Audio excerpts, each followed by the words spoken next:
Hey y'all, Irix Guy here, and I wanted to talk about why, well, number one, why it took me so long to get my MacBook Air, and why did I purchase a somewhat base model MacBook Air. So originally, I had purchased the 1 terabyte storage MacBook Air with the 16 gigs of memory, which was max memory, you know, a significant amount of SSD as well.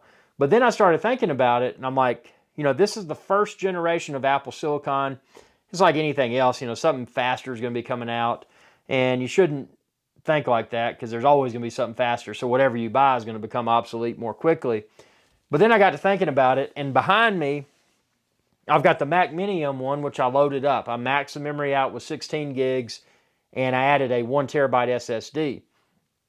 But I'm like, for the field, especially in the short term, you know, with all this pandemic stuff going on, you know, my travel's been gimped. So will my travel continue to be gimped? So do I really want to go all in? In other words, I'm probably going to be working from the studio more than I am out in the field traveling and editing while in the field. But I still will be in the field, just not at 100%, you know, full throttle like I've been in the past because of the pandemic. So that's why I went with this.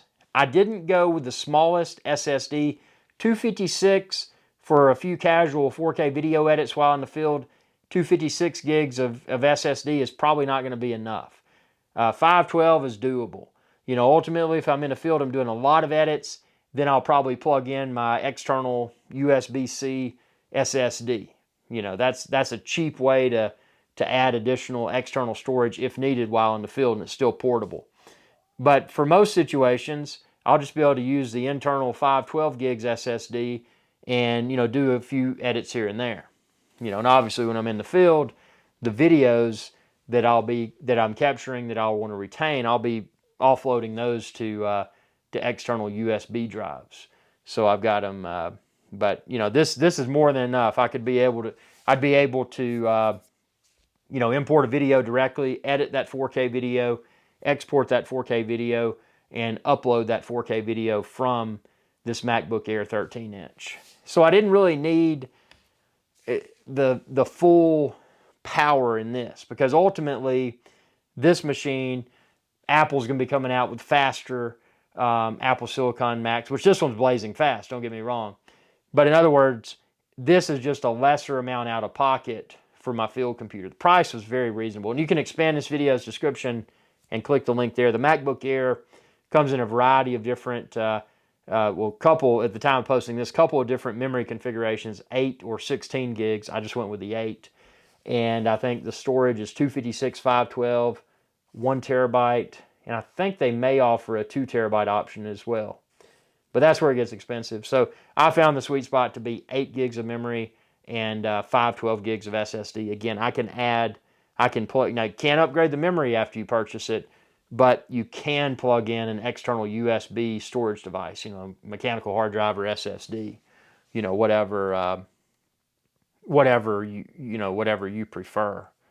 So that's why I went that way. And now, you know, if I have the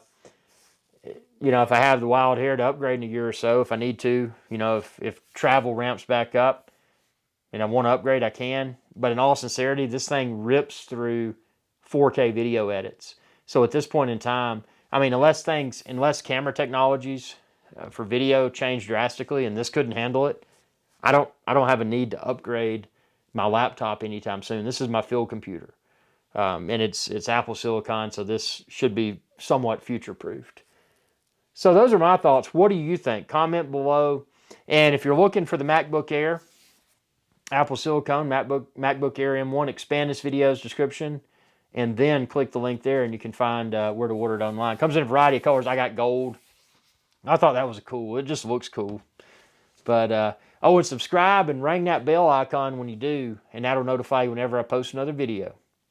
Thanks for your viewership, and y'all have a good day. Hey y'all, Captain Irix Guy here. I hope y'all enjoyed this video.